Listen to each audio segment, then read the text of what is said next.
Hey everybody, Tom Barnes, stories from the 78 from North Lawndale at Sawyer and 16th Street.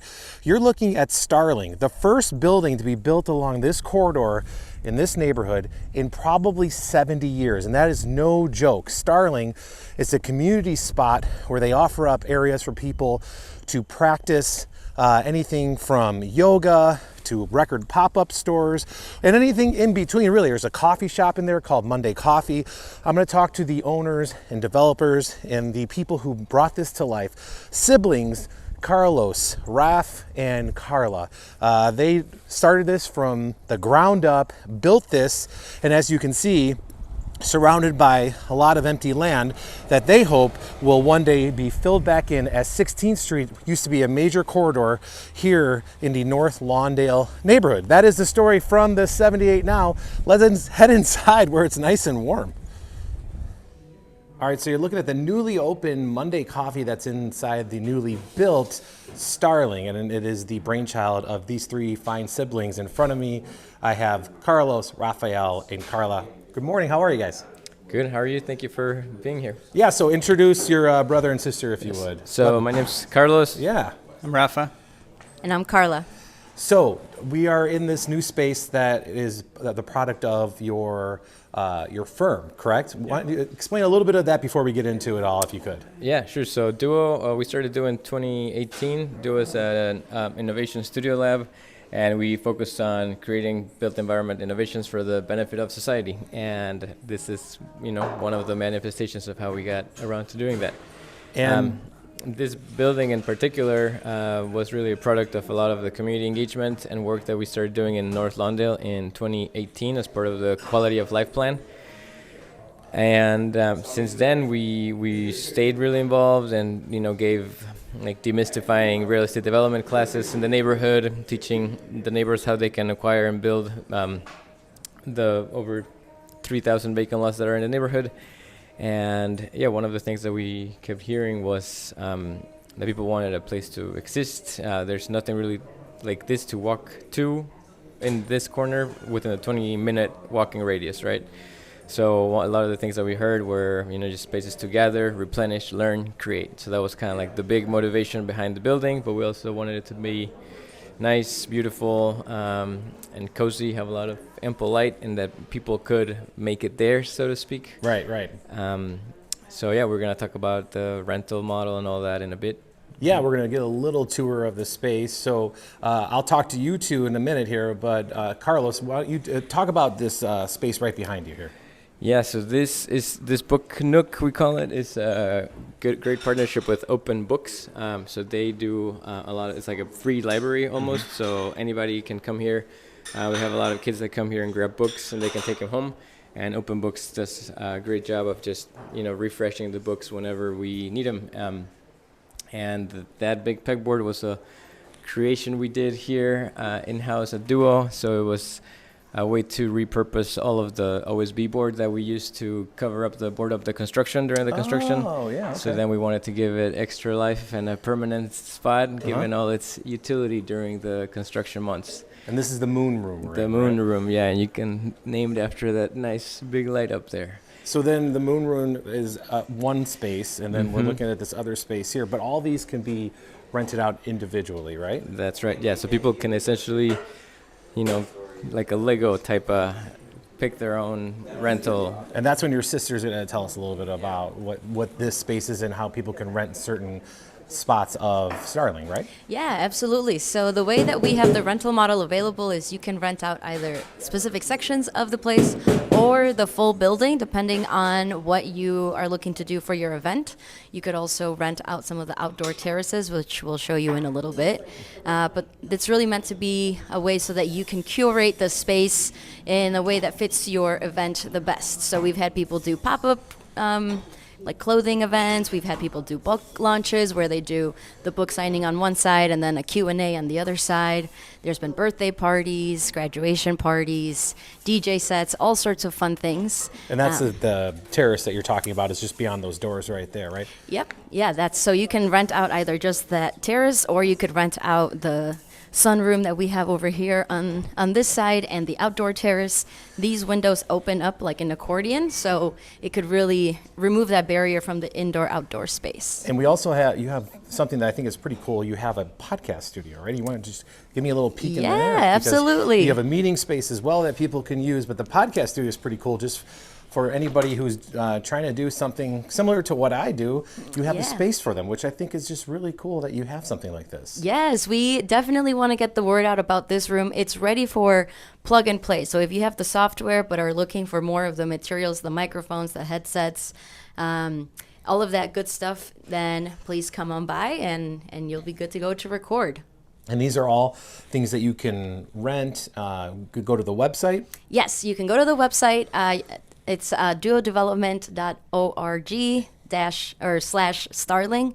And then our Instagram is Starling by Duo. Starling by Duo. And then there's the meeting room. We're back out in this space. And this is where we find your other brother. Yes. The third of the trio about the space itself. Rafa, how are you? Good. How are you? Thank you. I'm wonderful. This space here is fantastic. You were talking about the challenges of getting that skylight put in. But it was well worth the risk and for the reward, right? Absolutely. We wanted its space to be really filled with light. We've had all kinds of events when we were designing the building. Part of the design challenges were to really think about what kind of spaces could be multi-use without being just kind of like an empty, boring box. Mm-hmm. So natural light is something really important, as you probably know. When you're filming, it's really important for people who are praying or doing yoga, and it's really something that changes the quality of the space. So it wasn't easy, but I think it turned out really well. Yeah, we're just steps away, maybe a few steps away from like Garfield Park, also Douglas Park. You're kind of like in the middle, and the old Sears is not that far away, but 16th Street used to be a major hub in this neighborhood in Chicago about 50 years ago or so, right? You compared it to what a street, Southport corridor now, right? Absolutely, yeah. I mean, you can imagine a commercial corridor like many of the beloved Chicago commercial corridors, where you have bakers, coffee houses, small restaurants, and a lot of kind of the small business neighborhood scale life. And part of what makes those corridors really nice is that they're not towers, they're smaller scale. And so something that we wanted to do with this building was, obviously there's a lot to talk about, but architecturally from the outside, a couple of things. You'll see these big blue walls. Yep. Those are big concrete walls because we wanted to signal a sense of permanence in the neighborhood. There's a lot of planning that happens in North Lawndale, and residents are really engaged in that planning. But sometimes it doesn't come to fruition, or it takes a long time for it to come to fruition. So we wanted the building to look like it's been here for a very long time.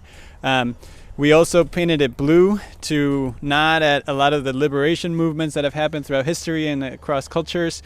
We wanted to make the concrete look as though it's more of a watercolor. And so depending on when you look and where you look on the blue concrete, you'll see, a different type of aesthetic. And then where I'm standing right now is this elevated terrace. So we elevated the building just about a foot from the sidewalk so that people could feel the quality of experiencing a different space. So being inside of the building, but while being still outside with the shaded patio. You can walk on this terrace all the way around the building, and the entire thing is shaded. In the summer, spring, summer, fall, and nice weather, we're going to have furniture out here, and we're going to open up those big windows that are big accordion windows that retract fully open. And so, it'll feel like the cafe is right on the sidewalk, which is a really nice, nice thing that you don't see very often. So aesthetically, something we really wanted to do was push the conversation of what nice buildings look like, so that when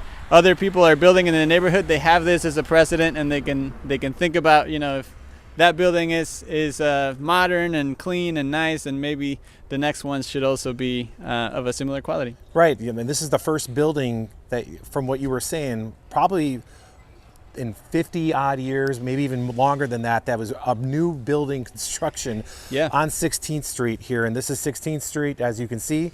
You know, you have a lot here, you have a community garden up that way, but this neighborhood is important for many reasons. One of them being there's a certain historical figure that lived just down the way here, which is why this neighborhood's so important. Why don't you give that Absolutely, yeah. Martin Luther King Jr.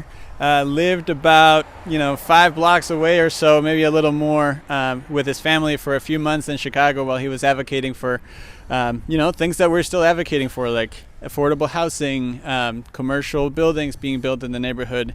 And that was significant, of course, because he walked up and down 16th Street. But it's also the legacy that we're building upon. We see Starling as a little piece of the puzzle that's building on all of the work that has been happening in North Lawndale, by North Lawndale organizations. And so we are really proud to see a lot of people organizing in the building, about what the neighborhood can be and should be. And so it's been a really satisfying thing to see all the neighbors kind of welcoming us in and using the building to continuing to improve the neighborhood. And you guys are a trio. You guys all three of you do things together all the time like this? We do, yeah. Yeah. I think it's pretty special and fantastic. You are native to Mexico. You moved here when you were kids, and you're giving back to your adopted home that is Chicago.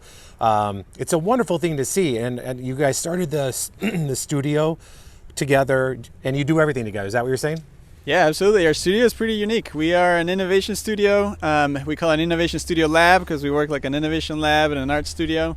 Our backgrounds are a little bit different. Mine's in architecture. Carlos's is in public policy, and Carlos is in education. And we're all DACA recipients, so we've been advocating for human rights, immigration rights for a long time, and we hope to continue to do that through projects like Starling and other things that we do. Thank you for leading by example of what you have done for a community that hasn't had anything happen to it in this way in decades. So thank you for what you do. It's freezing out here. You're true Chicagoans out here without jackets on.